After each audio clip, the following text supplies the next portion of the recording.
अनि आजको यात्रा रहेको छ हाम्रो कुमाकसम्मको। हामी लाग्यौँ श्रीनगरदेखि।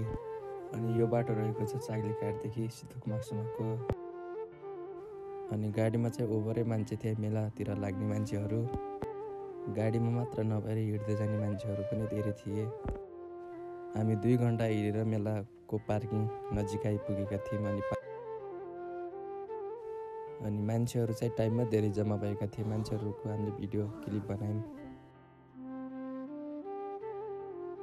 अनि मान्छेहरूको चाहिँ धेरै भिड भएको थियो। हामी चाहिँ माथिदेखि चिलमा मान्छेलाई हेर्नतिर लाग्यौँ। अनि हिँड्ने बाटो नभएर मान्छेलाई गर्मी भएर मान्छेलाई चाहिँ छटपटिनतिर लागे।